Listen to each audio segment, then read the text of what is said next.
सभापति महोदय, जिस जीएसटी के बारे में राजस्थान माल और सेवा कर संशोधन विधेयक 2022 लाए हैं, क्योंकि जीएसटी काउंसिल बनी है, सभी लोगों की सहमति से उसके सभी राज्यों के प्रतिनिधि रहते हैं और उसमें जहाँ कहीं भी समय समय पर अगर कोई अमेंडमेंट करना हो तो उनकी सबकी सहमति से अमेंडमेंट करने का प्रोविज़न इसमें है।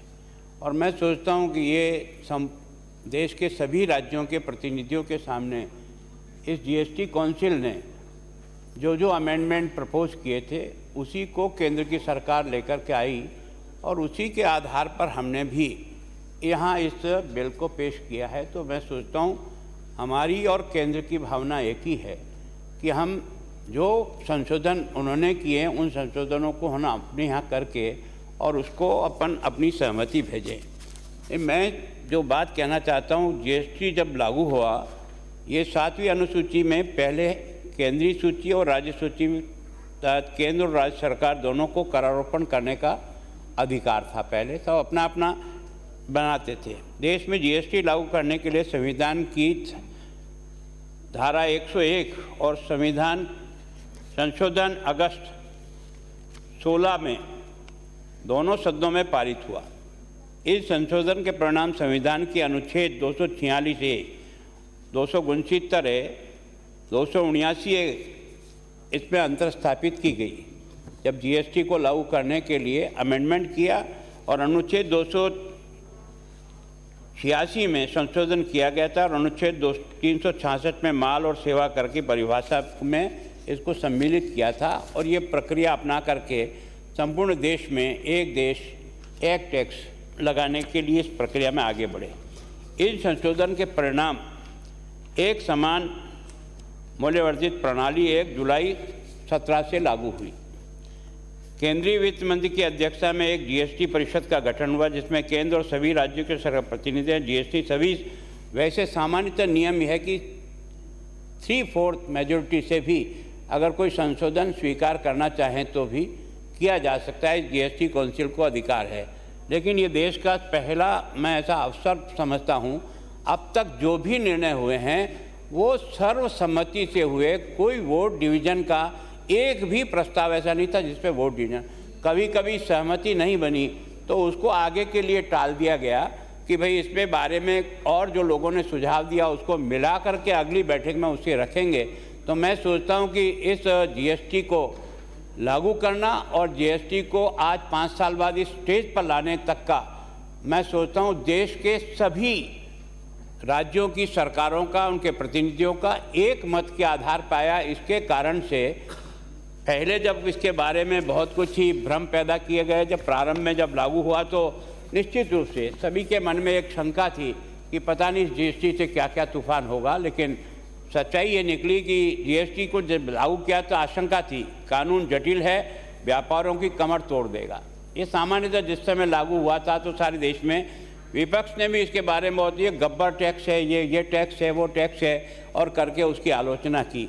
लेकिन अब वास्तव में जीएसटी विश्व की सबसे सफलतम कर प्रणाली के रूप में स्थापित है। भारत ने भी, हमारे पूर्व प्रधानमंत्री मनमोहन सिंह जी ने भी इस ओर आगे बढ़ने के लिए निरंतर प्रयास किया और उसके कारण से धीरे धीरे आगे बढ़ते बढ़ते इस सरकार ने 2017 की जुलाई में आकर के इस कानून को जो है ना पास किया। इसमें सभी को लाभ है। मैं सोचता हूँ इसके जो संशोधन हैं वो तो 17-18 संशोधन हैं और वो सारे के सारे आपके कारणों और उद्देश्यों में बहुत स्पष्ट दे रखा है। मैं सोचता हूँ उसके अनुसार ही हमने भी अपना काम किया है। कोई नई बात मैं उसमें ये जो है लगभग ये 18 संशोधन इसमें सारे के सारे इस बिल में किए हुए हैं। इसमें से चाहे तो भले मैं एक पढ़ सकता हूँ। विधेयक का खंड 2 राजस्थान माल सेवा कर अधिनियम 17 की धारा 16 की उपधारा 2 में एक नया खंड ख क अंतर स्थापित करते हुए संशोधित करने के लिए इसमें यह अनुबंध किया गया है कि किसी प्रदाय के संबंध में अनपुट और अप्रत्यक्ष उपभोग केवल तभी किया जा सके जब ऐसा रजिस्ट्रिक व्यक्ति के धारा 38 के अधीन एक के बाद एक उन्होंने उसको हर एक को उसको थोड़ा आगे बढ़ाने का। मैं सोचता हूँ कि इससे आज व्यापारी भी, प्रारंभ में तो व्यापारी का मन का बहुत विरोध था, क्योंकि नई व्यवस्था थी, समझने में भी और कई प्रकार के उसके मन में शंकाएं थी। लेकिन आज जो है ना, मैं सोचता हूं कि इस देश में कर प्रणाली में एक ऐतिहासिक सुधार हुआ और स्वयं व्यापारी को भी अगर आप पूछेंगे तो वही महसूस करता है कि जो इंस्पेक्टर राज का जो डर भय था वो लगभग ख़त्म होते हुए दिख रहा है आज की तारीख में। और उससे छोटा सा इंस्पेक्टर भी आता था तो गांव में जैसे ही घुसा था तो सभी शटर डाउन हो जाते थे। एक दुकान पे वो ज़रूर जाता था, लेकिन सारा मार्केट उसके कारण से बंद हो जाता था। एक छोटा सा व्यक्ति जाकर एक बड़ी फैक्ट्री में भी जाकर के उसके जो कुछ भी कागज़ देखना शुरू करता और उसके बाद जो केस बना देता, तो वो केस के लड़ते लड़ते ही एक तरह से वो फैक्ट्री वाला परेशान हो जाता था।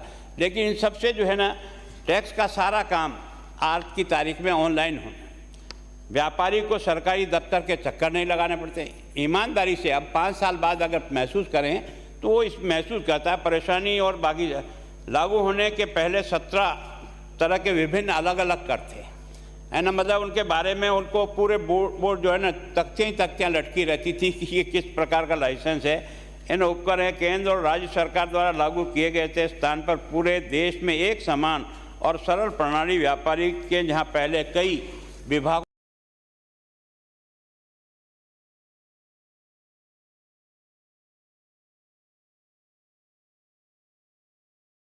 के चक्कर लेस हो गया है। इससे रिश्वत और पहली बार मैं आपको ईमानदारी से कह सकता हूं, आज की तारीख में जिन दफ्तर में जाने के पहले ही एक तरह से भय लगता था और जिस प्रकार का, चाहे वो सीए हो चाहे कोई भी हो, उनको जिस प्रकार से लेन देन का काम करना पड़ता था, इस नई प्रणाली के कारण से 100% तो मैं नहीं कह सकता हूं, पर 80% ये जो जिस प्रकार की परेशानी और जिस प्रकार का लेन देन होता था वो सारा का सारा खत्म हो गया। एक तरह से इनपुट टैक्स क्रेडिट की सुगम व्यवस्था के व्यापारी को लाभ हुआ, क्षेत्रीय असंतुलन दूर हुआ और अंतर्राज्यीय अंतर भी कम हुआ है। माल व्यापारी को 40 लाख तक के वार्षिक टर्नओवर पर तथा सेवा क्षेत्र के 20 लाख तक वार्षिक टर्नओवर पर पंजीयन में छूट मिली है। ये सब जीएसटी काउंसिल में जैसे जैसे प्रस्ताव आते गए उसके अनुसार जो है ना, इसको छूट को बढ़ाते बढ़ाते आज की तारीख में जीएसटी में पहले केवल 75 लाख का टर्नओवर पर व्यापारी कंपोजिशन स्कीम का हकदार था, जबकि अब जीएसटी के अंतर्गत 1.5 करोड़ तक के टर्नओवर के लिए एक तरह से उसको छूट मिल गई है। जीएसटी के तहत कंपोजिट स्कीम के उत्पादन को भी शामिल किया गया है। एमएसएमई सेक्टर में भी भारी लाभ हुआ है। इस प्रकार देश में 84% करदाता इस स्कीम का लाभ ले रहे हैं, जबकि पहले केवल 25% करदाता ही इसमें भाग लेते थे। आज एक व्यापारी जो सत्ता में अभी तक का जो बैलेंस शीट उठाकर देखें तो मालूम होगा कि वास्तव में उसका टर्नओवर किस प्रकार से बढ़ा। सरकार को भी लाभ हुआ, इस सच्चाई को स्वीकार करना चाहिए हमें। जितना टैक्स कलेक्शन केंद्र का भी था और हमारा भी था, उसमें बहुत बड़ा इजाफा हुआ है ना। आज की तारीख में प्रत्येक महीने में लगभग 1.5 लाख करोड़ से भी ऊपर क्रॉस कर रहा है, जबकि हमारा पूरा का पूरा है ना, प्रारंभ में अगर हम है ना उसको देखें तो फिगर मुश्किल से 60,000-70,000 करोड़ तक संपूर्ण देश का जो प्रारंभ में जाता था महीने का, वो आज की तारीख में 1.5 लाख करोड़ तक का टैक्स कलेक्शन बढ़ा है। और जब टैक्स कलेक्शन बढ़ेगा तभी हम जनता के लिए जो सेवा के काम करना चाहें वो उसी में से करेंगे, हमारी आमदनी उसी में से। अप्रैल 21 में जहाँ केंद्र सरकार, राजस्थान के बारे में आप जो कहते हैं ना कि हमको जो है इसमें लाभ नहीं मिला, अप्रैल महीने में 21 में टैक्स कलेक्शन 32,172 करोड़ था, जो अगस्त 22 में ये 1,49,000 करोड़ रुपया तक पहुंचा है। और ये जो आज अपन कह रहे हैं ना कि हिंदुस्तान अब दुनिया की 5वीं अर्थव्यवस्था में जाकर के खड़ा हुआ है, तो उसमें बहुत बड़ा रोल अगर किसी का है तो इस जीएसटी व्यवस्था का है। जीएसटी लागू होने के बाद प्रदेश में 50% बढ़ा है, प्रदेश में 28% है ना। राज्य सरकार के बारे में भी, राजस्थान को भी अगर आप 2 आंकड़ों की तुलना करें कि जून 21 में राजस्थान को जीएसटी के कारण से कितना पैसा मिला था, 2,176 करोड़ एक महीने का, और वो जून 22 में कितना मिला है, वो 3,386 करोड़ रुपया, अर्थात 56% 21 के जून में और 22 के जून में जो राजस्थान को मिला उसमें 56% की वृद्धि हुई है। तो मैं सोचता हूँ राजस्थान भी बड़े राज्यों में है ना कम से कम 3 से 4थे स्थान पे आ गया। अपना जीएसटी की जो भरपाई वहाँ से हो रही है। और राजस्थान सरकार को मंत्री महोदय आप बताना, जो हमने देखा है गत 5 वर्षों में लगभग आपको 20,000 करोड़ रुपया राजस्थान को जीएसटी का मिला है, 20,000 करोड़ रुपया। तो मैं सोचता हूँ एक तरह से सरकार को इसमें से जितना इसके बारे में कहा गया था उस प्रकार की स्थिति है। और इसके साथ उपभोक्ता को भी लाभ है ना, केवल व्यापारी और सरकार को ही लाभ नहीं हुआ, तो ईमानदारी से जीएसटी के कारण से उपभोक्ताओं को भी पूरा प्रोटेक्शन हुआ है। पहले कर पर कर लगता था, एक के दूसरा तीसरा चौथा पांचवा छठा, अब आज की तारीख में एक ही जगह पर टैक्स लगता है। पूरे देश में समान कर होने से भी उपभोक्ताओं को लाभ मिला। जीएसटी का यथासंगत 5 दरों शून्य, केवल स्लैब को भी उन्होंने लगा करके 0, 5, 12, 18 और 28 5 ही में ला करके किया। और उसमें भी जो जीएसटी काउंसिल बैठती है और आप किसी को सोचते हो भाई इसका 28% बहुत ज़्यादा है, तो आप लोगों की आपसी चर्चा के बाद पहले कभी किसी में 28 था तो उसको 18 किया, 18 था तो उसमें से कई 5 किया, कईयों को उसमें और घटाने के लिए भी। और ये अगर मान लो इसमें कोई तकलीफ महसूस भी करते हैं तो जीएसटी काउंसिल में हमारा जो प्रतिनिधि जाता है वो हम सब लोगों की राय को लेकर के उसमें जाए और अपने केस को अगर प्लीड करे, तो मैं सोचता हूँ कि उसकी सहमति से केवल हमें नहीं लाभ मिलेगा, बाकी सारे स्टेटों को भी जो है ना लाभ मिलेगा। एक जो बात आपने बार बार जिस वस्तु लेकर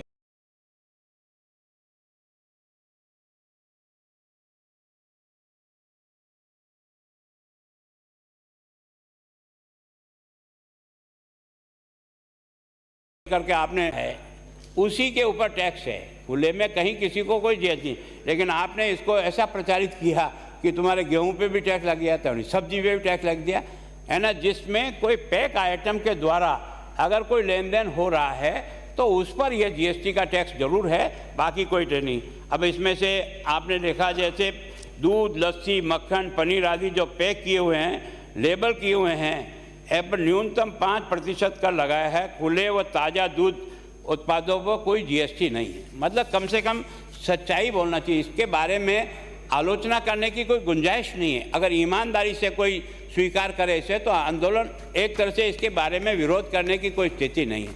और क्या आपको ये महसूस नहीं होता है कि राजस्थान में भी ये जो विभिन्न अलग अलग तरीके हैं, हम कहाँ स्टैंड करें, इस पर विचार जरूर करना चाहिए है ना। केंद्र का कलेक्शन जिस प्रकार से टैक्स का जिस गति से बढ़ा है उस गति से हमारे यहाँ अब हमको 2 ही काम दिया था, वेट और एक्साइज आपको जो है ना, पेट्रोल और डीजल आपको दिया था वेट के आधार पर, सभी राज्यों को दिया है। क्या आप इस बात को स्वीकार नहीं करोगे कि हमारे अधिक वेट होने के कारण से गुजरात पे हमारे से पेट्रोल 7 रुपया प्रति लीटर कम रेट से बिकता है। इसी तरह से दिल्ली का देखेंगे, हरियाणा का, अपनी बॉर्डर का। मैं आपसे कहता हूँ कि आप आमदनी आपको कम नहीं होगी, क्योंकि आपकी सेल उस एरिया में जो बॉर्डर पे जो हमारे पेट्रोल पंप है जो हैं उनकी सेल अपने आप ही कम होती, तो आपको कहीं न कहीं उसकी भरपाई तो हो ही रही है। तो अच्छा हो कि जनता को भी इसमें राहत मिले। जो हमारी नेबरिंग स्टेट है उन स्टेट में जितना वेट है उस वेट के आधार पर अगर लगाएंगे तो हम निश्चित रूप से, अब आप बात करें तो केंद्र सरकार को घटा देना चाहिए। केंद्र सरकार ने अगर एक्साइज लगा रखी है तो राजस्थान अकेले के लिए नहीं लगा रखी है, संपूर्ण देश के लिए लगा रखी है। अगर कोई कम करना हो तो उन्होंने जब प्रयत्न किया, कम किया 2 बार, ये सोच करके कि वास्तव में पेट्रोल और डीजल सामान्य आदमी के यूज में आता है, उसको उन्होंने कम किया है। लेकिन कम से कम आप इतनी तो कृपा करो कि हमारे नेबरिंग स्टेट में जो कुछ भी पेट्रोल और डीजल है, जिसके कारण से हमारे 30-40 किलोमीटर के पेट्रोल पंप बंद हो गए हैं, वो तो कम से कम किसी से सर्वाइव करे। और ये जो ब्लैक हो रहा है, इस ब्लैक को भी किसी से रोका जा सकता है। मैं इस बारे में बहुत, क्योंकि राजेंद्र जी ने बहुत बात रखी, लेकिन इस बारे में ज़रूर विचार करना चाहिए कि हम वास्तव में आज की तारीख में कर्जे के भार में इतने गहराई में जा रहे हैं, है ना। मैंने पहले भी जब बजट में बोला था तब मैंने कहा ये 5 लाख करोड़ तो मैंने उस दिन कहा था। अब आज की तारीख में राजस्थान का कर्जा लगभग 5.5 लाख करोड़ के रूप में जा रहा है। अगर इसका जो ब्याज है, जैसा उन्होंने कहा ना 28,000 करोड़ रुपया तो हमको केवल ब्याज में भरना, तो हमारी जितनी आमदनी हो रही है इस आमदनी के तुलना में हम कहाँ स्टैंड कर रहे हैं। और हमारे जो दूसरे कुछ खर्चे हैं जिसके कारण से हमारे पर और बर्डन आ रहा है, इसको बैठ कर के विचार नहीं। अभी आपने क्या खुश करने का काम किया। मेरा दावा है कि अगली बार जब भी ये विधानसभा लगेगी तो आपने ये जितनी घोषणाएं की ना, वो आपके पास साधन नहीं है। आपने इनको केवल हवाई पुलाव में बना दिया, क्योंकि आमदनी कहाँ से आएगी इसका तो कोई अता पता ही नहीं लग रहा है। आपने घोषणा, जैसे आज सवेरे किस क्वेश्चन में आपने जवाब दिया, आपने कह दिया 12,000 करोड़ रुपए में हम ये सबको स्मार्टफोन देंगे। अरे यार कहाँ से है, 3 साल में करेंगे और अभी तो अपन 6 महीने तो निकल गए हैं, अभी तो हम धरती पर कहीं उतर ही नहीं पाए हैं।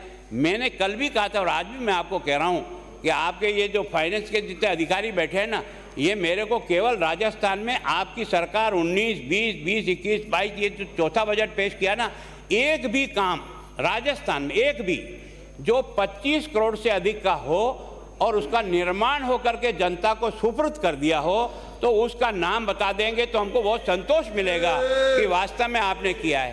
केवल और केवल ये जो राजनीति का जो अखाड़ा बन गया है कि ये भी फ्री मिलेगा, वो भी फ्री मिलेगा, वो भी फ्री मिलेगा, तुमको कुछ नहीं करना है, इसके आधार पर कभी भी देश नहीं बनता है। देश बनेगा तो टैक्स बड़े आदमी से वसूल करो और छोटे की मदद करने का प्रयास करो ताकि उसको लाभ मिले। लेकिन मैं लगता हूं कि जीएसटी ने वास्तव में संपूर्ण देश का कायाकल्प किया है, इसको कोई भी अस्वीकार नहीं कर सकता और उसके कारण से हिंदुस्तान आज 5वें स्थान पर है दुनिया की इकोनॉमी की दृष्टि से। आने वाले 2 साल में ये 3रे स्थान को टच करने की स्थिति में बन रहा है। ये मैं नहीं कह रहा हूँ, दुनिया के सारे अर्थशास्त्री कह रहे हैं। तो कृपा करके इसके बारे में हमारा कोई विरोध नहीं है, इसके बारे में, क्योंकि ये तो सबने मिलकर के इसमें अमेंडमेंट किया है और जीएसटी काउंसिल ने अमेंडमेंट किया है, हम भी उसमें अपनों को सहभागी मानते हैं और उसके साथ समर्थन करते हैं। लेकिन हमें हमारी स्टेट कहाँ खड़ी है, हम कहाँ हैं, हमें आगे बढ़ने में कहाँ इस टैक्स कलेक्शन में तकलीफ आ रही है, उसको आगे बढ़ाने का प्रयास करो तो उससे राजस्थान का भला होगा। धन्यवाद। श्री बाबूलाल जाडोल। सभापति महोदय जी, राजस्थान माल और सेवा कर संशोधन विधेयक 2022, जैसा हमारे नेता प्रतिपक्ष और उपनेता ने विस्तार से इसका वर्णन